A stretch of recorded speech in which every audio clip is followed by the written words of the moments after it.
The Tyrannosaurus rex, the formidable predator, the world-known celebrity of the animal kingdom, the king of all dinos. Since its discovery in 1902, this dangerous predator has fascinated both researchers and the regular public. But despite its terrifying reputation, there were actually other beasts that could defeat the T-Rex. And one of the true nemeses of this dinosaur was the Triceratops, a herbivore. But despite its plant-based diet, the dino was huge and had two nightmarish large horns and a smaller one, along with thickened bones which added to its defenses and helped protect itself from dreadful predators like the T-Rex. This dino was something like proof that herbivores were no pushovers. Its formidable horns were about a foot wide at their base and tapered into mean points capable of skewering any predator, even a T-Rex like Juicy Barbecue. The colossal skull of the Triceratops sported an enormous frill made of protective solid bone, which was topped with hornlets.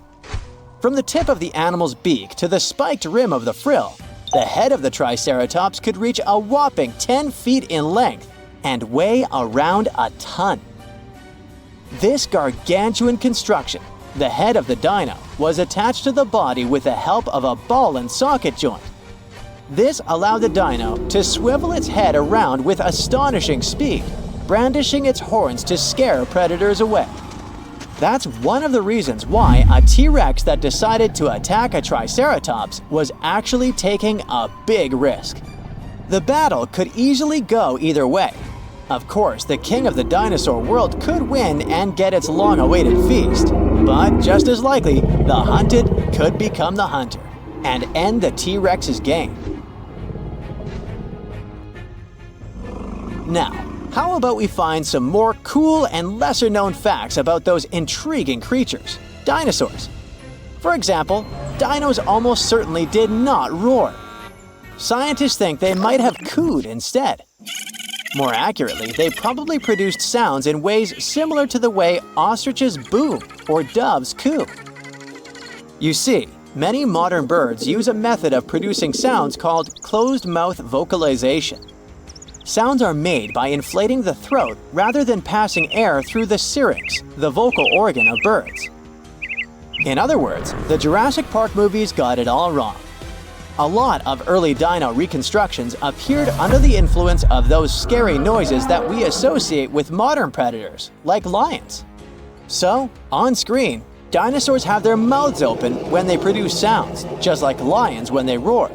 But real dinos wouldn't have done that, especially not before charging at their prey.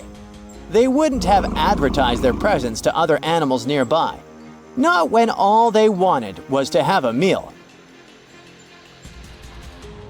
The Quetzalcoatlus was a member of the ancient group of flying reptiles, pterosaurs, and it was also the largest flying animal to have ever lived on Earth.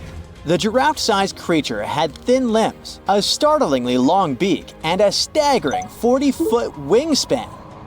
Researchers believe that these creatures could have also used their folded-up wings as legs, so they probably walked on all fours.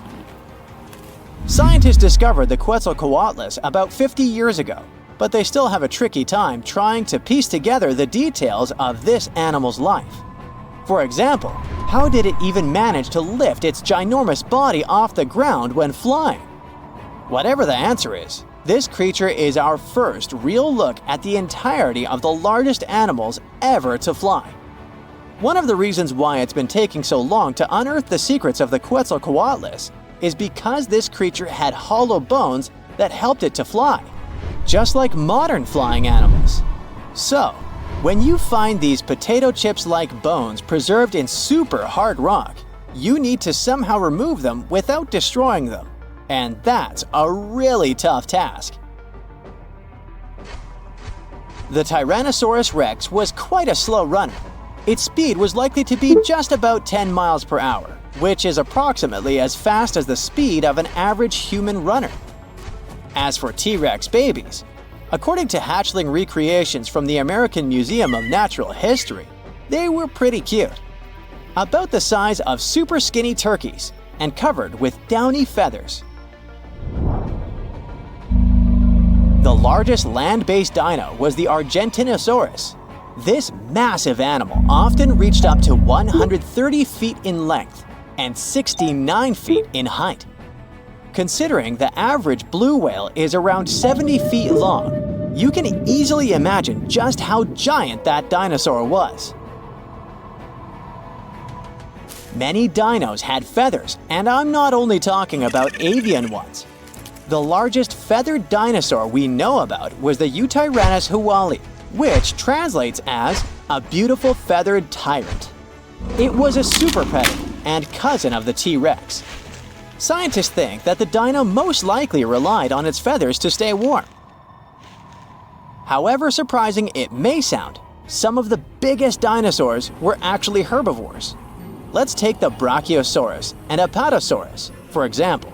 These creatures were giant, but followed a plant-based diet. Now, I'm not sure if you should try it or not, but apparently, you can tell the difference between a simple stone and a dinosaur fossil by licking it. It may not sound like the most legitimate approach, but even paleontologists sometimes find themselves doing this. The thing is, if you lick a potential fossil, it will slightly stick to your tongue. That's because fossils are way more porous than stones. When dinosaurs first saw the light of day during the Triassic period, around 230 million years ago, Earth's continents were clustered together and formed one giant supercontinent called Pangaea. Over the next 165 million years, Pangaea slowly drifted apart, and that separated many dinosaur species from one another. And still, most of the world's dinosaur fossils are found in three places: the high-altitude Badlands of China, North America, and Argentina have the largest amount of fossils, or at least easily accessible ones. In reality, most parts of the world are covered with fossils, but those located in desert-like environments are easier to find due to the lack of vegetation. Interestingly, most fossilized dino bones aren't bones anymore. The fossilization process often occurs when something gets trapped between layers of sediment or sand. For millions of years, those remnants stay there. At one point, they got surrounded by a layer of water. It replaces the original organic material with minerals. In other words, it's not the real thing anymore. It's a rock-like copy. The Triceratops boasted 3 giant horns sticking out of its head, but its teeth were even more fascinating. This dino had around 800 teeth, and new ones kept growing throughout its life. These teeth grew in sets of 36 to 40 tooth columns, with each column having 3 to 5 teeth, vertically stacked on one another. Some dinos had hollow bones, like today's birds. These creatures stored air in their bones, which helped them improve their breathing abilities. It made these dinosaurs lighter on their feet and allowed them to breathe much more efficiently. The Nigersaurus replaced its teeth every 2 weeks. This unique creature had rows and rows of teeth in reserve. They were hidden away in its mouth, and when a set of teeth wore out, they fell out, and the next row moved into position. Dinosaurs didn't all go extinct at the same time as soon as the asteroid crashed into Earth. Instead, the space rock likely triggered a chain reaction of events which changed the face of the planet. Of course, it didn't happen overnight, but over the next few hundred or even thousands of years. As a result, all but avian dinosaurs went extinct. The word dinosaur came from the Greek language. Deinos means terrible, and sauros means lizard. So basically, dinosaur can be translated to terrible lizard. You may object that not all dinosaurs were terrifying predators. This name might be appropriate for the T-Rex, but not, let's say, the tiny May. Rumor has it that when Sir Richard Owen, an English biologist, came up with the name for dinosaurs, he used the word terrible in a different sense. He described those ancient creatures as fearfully great, as in far larger in size than any previously discovered reptiles.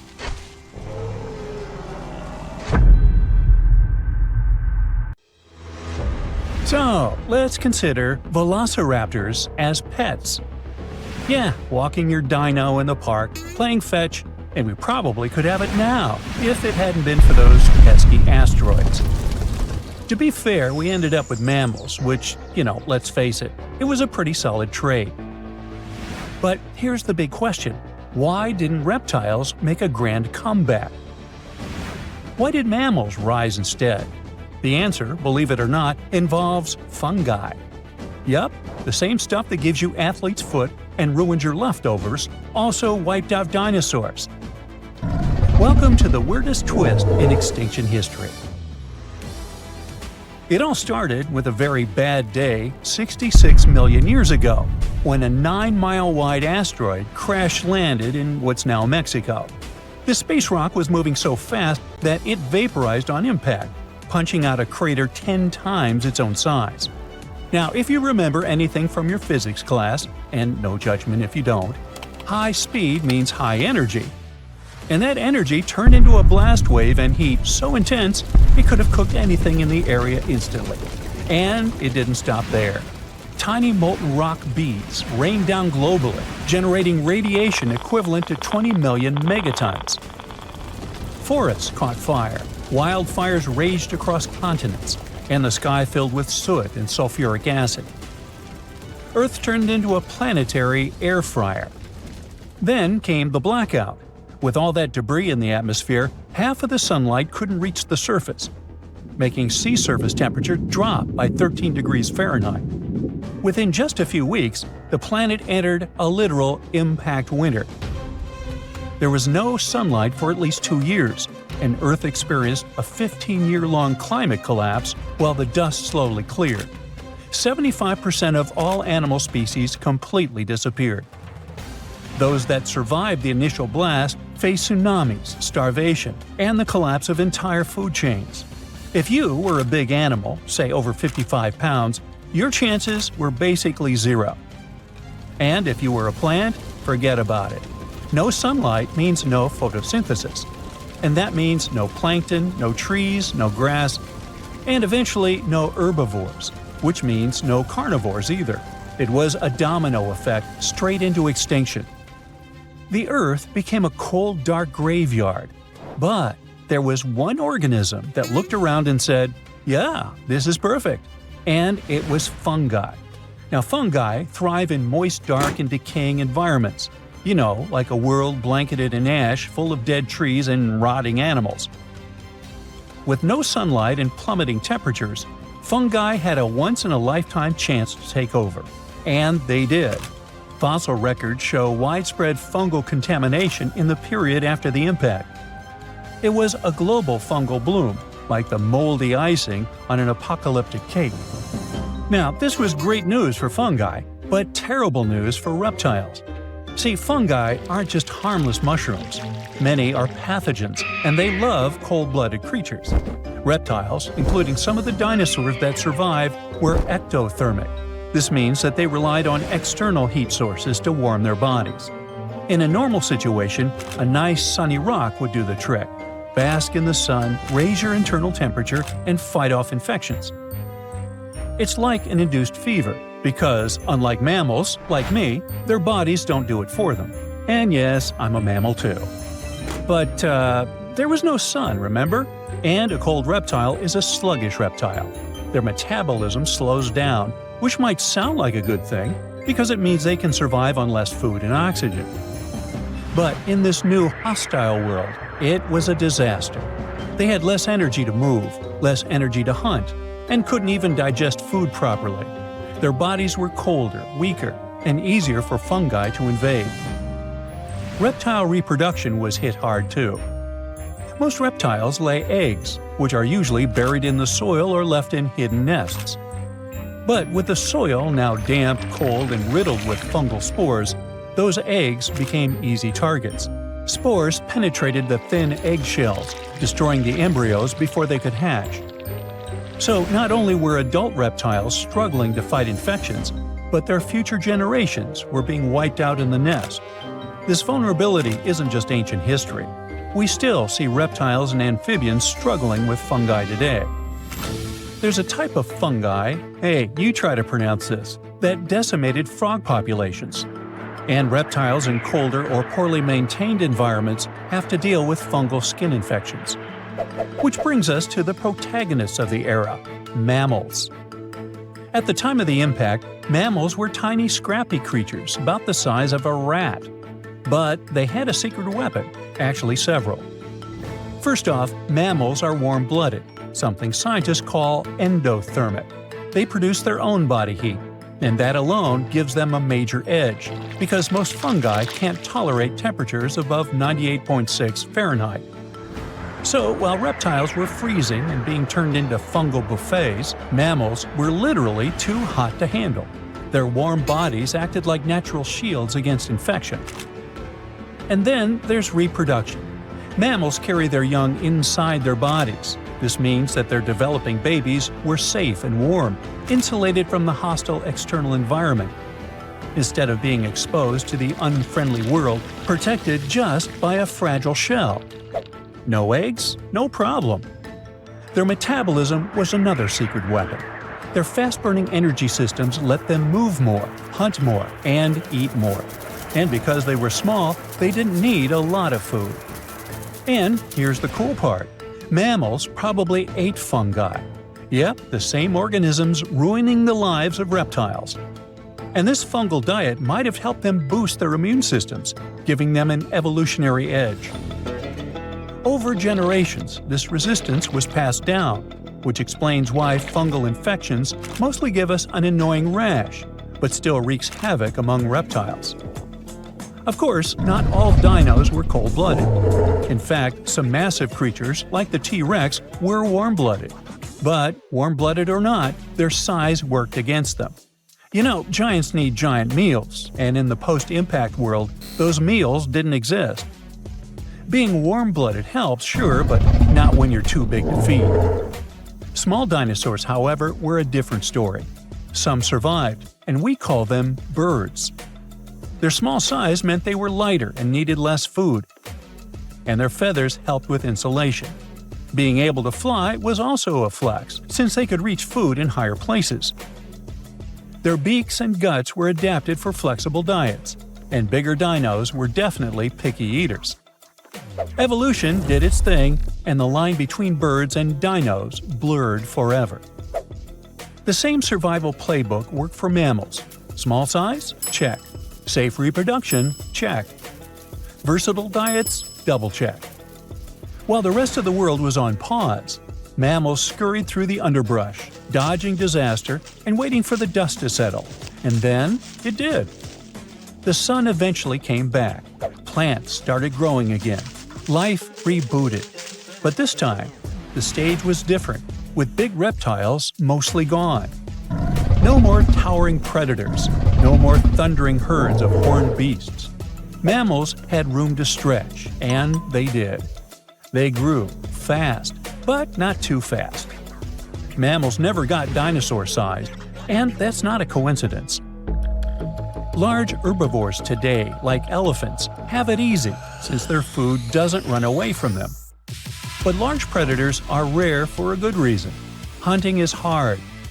Your prey sees you coming, so you can't be a big, tall dummy running around. Besides, you need energy to chase, stamina to fight, and a metabolism to match. And you know how that worked out for dinos. Not to mention, mammal bones aren't built like dinosaur bones. The latter had hollow structures, even air sacs, to support their size. But if you stack too much weight on a mammal's bone, it'll snap. Nature has limits, and mammals have learned to work within them. So, when the light returned, reptiles were fewer and more fragile, clinging to the edges of ecosystems. Mammals, on the other hand, were everywhere. Before the asteroid, dinosaurs kept mammals small, and mammals, well, they didn't get much say about that. But now, with the giants gone, mammals could finally level up. And fungi? Well, they stuck around too. But mammals had already passed the ultimate test and came out on top. Thanks to their body heat, internal babies, flexible diets, and a little help from some deadly mushrooms, mammals inherited Earth. So yeah, no pet velociraptor. But maybe that's okay.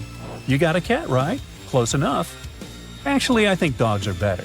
How do you feel about that? Let me know in the comments. It was a 40 feet long and 12 feet tall beast, the king of dinosaurs. Its massive and muscular body weighed up to 8 tons. Its serrated teeth were sharp, and its jaws had a bite so strong they could crush a car. The creature had 2 powerful legs. It lived in forested river valleys all across North America, almost 70 million years ago. I'm talking about the most famous movie star among dinosaurs, T-Rex. It was very smart, with a brain twice as big as that of any large meat-eating dino. It was slower than other hunters, developing a speed of up to 12 miles per hour. Its other weakness was its small arms. Some scientists think they were just an evolutionary leftover, like the pelvic bones of some snakes. But others believe T-Rex used its arms to hunt. Its 4-inch claws helped the animal out. T-Rex was undoubtedly frightening, but surprisingly, there were even scarier dinosaurs in the past. Around 100 million years ago, there was a giant creature with the name that meant a spine lizard. It was Spinosaurus, the largest carnivorous dino. It was bigger than T-Rex and could grow almost 60 feet long. Its weight could be as great as 22 tons. The animal had long spines on its back. They could grow up to 7 feet long and were connected by folds of skin. They formed something that looked like a sail. Some scientists think it was a hump Spinosaurus used to store water. This dino had dense bones and short hind limbs. Researchers believe that these dinos could use their flat and wide-clawed feet for paddling. This was the first dino that could ever swim. Unfortunately, it couldn't process smells like most other theropods. These were a group of 2-legged carnivorous dinosaurs that appeared on Earth 230 million years ago. That's why the animals the creature hunted could hide from it on land.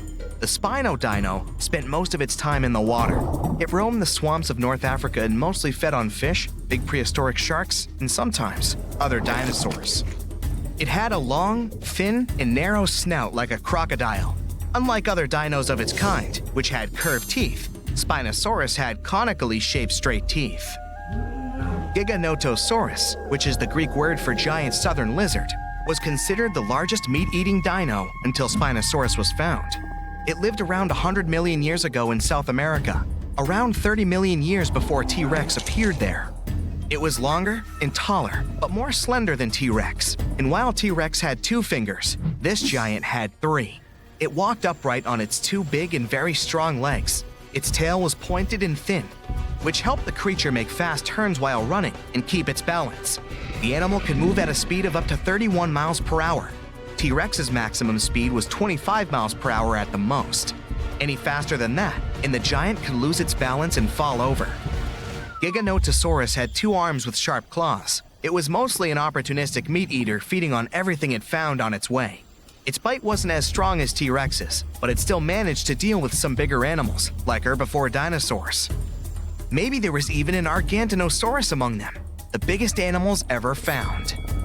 It's hard to imagine how Giganotosaurus could take down a 50-ton beast on its own. That's why scientists think they may have hunted in groups. The animal's only weakness was its small brain. It was twice smaller than T-Rex's. This means the T could at least win a chess game. Big retractable sickle-shaped claws in the creature's feet are great for cutting. Ladies and gentlemen, welcome Utah Raptor. That's a mini T-Rex that lived 125 million years ago. If a big T-Rex was coming for you, you could hide under a rock or some other place where it wouldn't be able to reach you. But there would be no place where its mini version couldn't follow you. Discovered in Utah, strong, toothy, and armored with huge claws, more than 9 inches long, an adult Utah raptor was 20 feet long and 5 feet tall at the hip. These creatures were covered in feathers. This is why fully grown animals look like gigantic turkeys. The Utah raptor's main weakness was their size. They were a bit smaller than many other dinos, but these guys made up for that by hunting in packs. Allosaurus, which means a different lizard in Greek, was a massive carnivore reaching 40 feet in length and weighing 2 tons. It roamed the Earth around 150 million years ago. Similar to T-Rex, this dino had strong back legs and a large snout. Its mouth was full of sharp teeth. The animal easily lost them when eating, but they usually grew back. Allosaurus was already fully grown by the age of 15, and its lifespan was around 28 years. The creature had a short neck and a long, narrow skull, disproportionately big compared to the rest of its body. This dino also had a pair of horns above its eyes and ridges along the top of its nasal bones leading to those horns. Allosaurus chased big herbivore dinosaurs. When several Allosauruses gathered in a group, they could take down even such colossal creatures as Apatosaurus. But scientists still doubt if they could cooperate, because these dinos were generally not too friendly toward one another. Some of the animal's bones had an hourglass shape, which made them lighter and reduced their strength. They were similar to the hollow bones modern birds have. Another weakness of this dino was its bite. It was less powerful than that of some modern animals, like lions, alligators, or leopards. Scientists think Allosaurus may have used its skull as a hatchet. The Rhizinosaurus was one of the freakiest dinos out there. It lived 100 to 60 million years ago. It had a very small head and bizarre feet with 4 toes, unlike their ancestors that had 3. Its body was covered with feathers. This weirdo had the longest claws scientists have ever recorded. They were 3 feet long each. These claws were curved and sharp. The dino used them to collect plants for lunch. Scientists are still not sure if this creature was a herbivore or carnivore, or both. The dino had a long neck. There were no teeth in its upper jaw. Its wrist bones were like the ones modern birds have. The Rhizinosaurus might have evolved from a meat-eating to plant-eating animal throughout time. Unfortunately, in comparison with meat-eaters, herbivore dinosaurs were much weaker, and still, those claws could make its enemies think twice. High-spined lizard, or a Acrocanthosaurus, lived 110 million years ago. It was 2 feet shorter than T-Rex but had a similar body structure. Like T-Rexes, these creatures often went after bigger and more challenging animals. For example, with those backbones so hard, it seemed as if they were carrying a giant turtle shell, like Ankylosaur. The high-spined lizard was very territorial. It had a brain shaped like the letter S and an excellent sense of smell. What made a Acrocanthosaurus vulnerable was its small arms. And still, the creature used them to hunt other animals surprisingly well. The dino pulled its catch close to its torso, which was like a hug you wouldn't be able to escape from.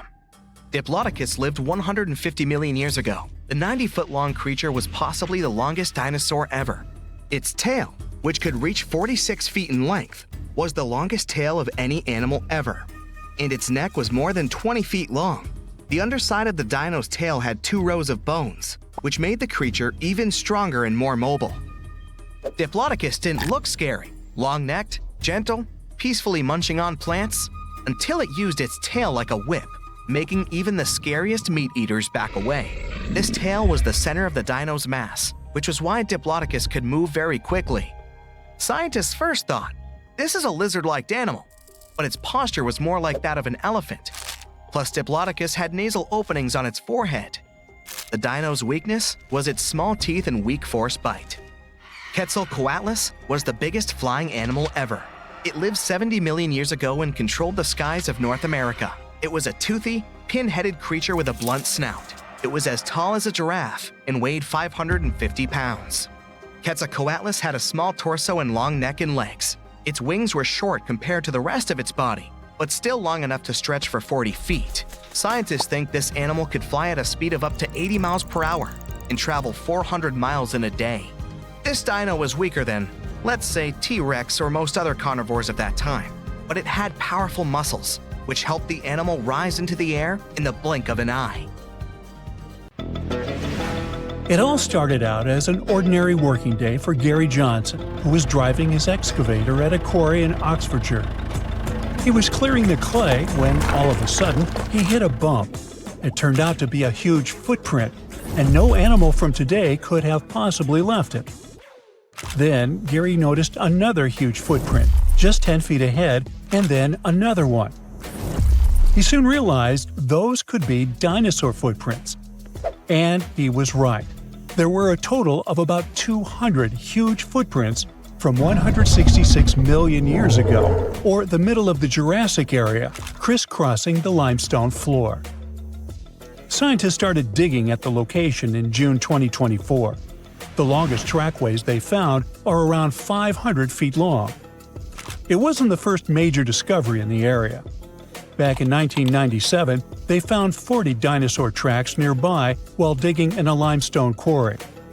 This time, the team took 20,000 photos of the new prints and made 3D models using flying drones. In total, there were 5 pathways at that site. 4 of them were made by sauropods, which were huge plant-eating dinosaurs that walked on all 4 legs. Their footprints kind of look like giant elephant prints, only way bigger, because these dinos could grow up to 60 feet long, about 2 times as long as a London bus. The 5th track might have come from a megalosaurus, a carnivore. Its footprint looks like the kind you'd see in a cartoon. It's called a tridactyl, which means it has 3 big, clear toes. Hey, just like me. Kidding. Unlike previous dinos, these guys could walk and even run on there too. Back then, the area they lived in was like a warm, shallow lagoon, and these dinosaurs squished through the mud, leaving their footprints behind. The footprints can help us learn how fast the dinosaurs moved, how they walked, how big they were, and what kind of environment they lived in. You can't learn all that from bone fossil records, which makes this discovery super important. Scientists think that a big storm helped save the prints in such great condition. It could have dumped a lot of mud on top of them, keeping them safe from being washed away. Just several months after the Oxfordshire discovery, scientists found over 260 matching dinosaur footprints more than 3,700 miles apart on different continents, in Brazil and in Cameroon. When they studied these prints, they realized they were about the same age and shape and came from the same type of land and plate tectonic contexts. Northeastern Brazil and what is now Cameroon in Africa is one of the last tiny land bridges where dinos could cross between the landmasses freely before the continent of Gondwana broke away completely, around 120 million years ago. Africa and South America started drifting apart around 140 million years ago, and the South Atlantic Ocean slowly filled the gap between them. As the land split, big basins formed, and rivers and lakes began to fill them up. The footprints were found in those very basins, on both sides of the ocean. Most of the prints were made by 3-toed theropods, which were meat-eating dinosaurs. But there were also prints from sauropods and ornithischians, who were herbivores. The plants in those river valleys fed the plant eaters, which helped build a whole food chain. And the muddy ground helped preserve the dinosaurs' footprints, just like in England. The latest footprint discovery, this time in the Scottish Isle of Skye, helped scientists learn something new about the dino habits. So far, they've found more than 130 footprints at Prince Charles Point. And it turns out that huge meat-eating dinosaurs and their plant-eating prey shared the same water here 167 million years ago. Some of the tracks were made by megalosaurs, meat-eating dinosaurs that were early relatives of the T-Rex. Others were from huge long-necked plant-eaters. Some of them were 3 times bigger than an elephant. The scientists looked closely at the footprints to figure out how the dinosaurs walked and moved around. They believed the dinosaurs were hanging out near shallow freshwater lagoons, just like animals today gather around watering holes. Another important discovery from the Isle of Skye is 2 super rare fossils that are helping scientists rewrite the whole evolution of mammals. Some shrew-like creatures today live just around 1 or 2 years, right? Well, those little guys used to stick around for 7 years or even longer. Scientists found 2 nearly complete skeletons of it on Skye. One was a grown-up and the other was a young one. To figure out how these animals lived and grew, scientists used high-tech X-ray scans to look inside the rock and check the teeth, kind of like counting tree rings to find out how old the tree is. The younger creature was still changing to adult teeth, but was already about 2 years old, which is very unusual for small animals. It lived in the area during the Jurassic period, when Skye was warm, tropical, and full of shallow seas and thick forests. Back then, these tiny and strange early mammals were just starting to appear in a world ruled by dinosaurs. But they were the beginning of the long line of mammals that would one day include cats, whales, and humans. Scientists are learning about the final days of dinos from a new fossil site in Argentina. Most of what we know about the impact of that dramatic asteroid hit comes from North America, where T-Rex and Triceratops once lived. But now, we get to see what happened further south. The team of scientists working in a local quarry found bones from hadrosaurs, which are pretty rare in South America. Long ago, this desert area was warm and full of plants like ferns and palms. There was a stream flowing through wide, flat lands, which helped bury and preserve the animals that lived there. Back in 2020, scientists were exploring the area when a paleontologist found a dinosaur foot bone. They kept looking even through heavy rain and discovered a whole group of fossils, not just from one dino, but from several of different ages, maybe even a whole herd. Another super important discovery here was a tiny mammal jaw with 5 teeth found just 2 hours after searching the site. The jaw came from a small plant-eating mammal. These creatures were about the size of a chipmunk and had very special teeth with ridges and grooves for chewing plants. This was the first time a mammal jaw had ever been found in that whole area, and it made scientists realize the site could tell them more than just dinosaur stories. The team also found a tooth from another dinosaur and a claw from a smaller predator. All the fossils found here could help answer some big scientific questions, like were the dinosaurs already slowly disappearing before the asteroid hit, like they probably did up north? And what happened to the animals that survived the asteroid hit? Several years ago, scientists found another fossil, this time encased in amber, that came back from a time when dinosaurs walked the Earth. The world looked very different, but it also had some surprising things in common with today. Back then, the night skies were also lit up by glowing fireflies, and the dinos probably watched them like we do. The amber is 99 million years old, and this special firefly is only the second one ever found from the Mesozoic era. Finding these kinds of fossils is really hard, because fireflies have soft bodies that don't turn into fossils very well. That makes it tricky for scientists to figure out exactly how and when these beetles started to glow. But now, thanks to the newly found firefly, they believe the glowing started at least 100 million years ago. The fossil helps fill in the gaps in the evolution of fireflies and their ancestors. It shows that important parts, like their glowing bellies, have stayed the same since the middle of the Cretaceous period.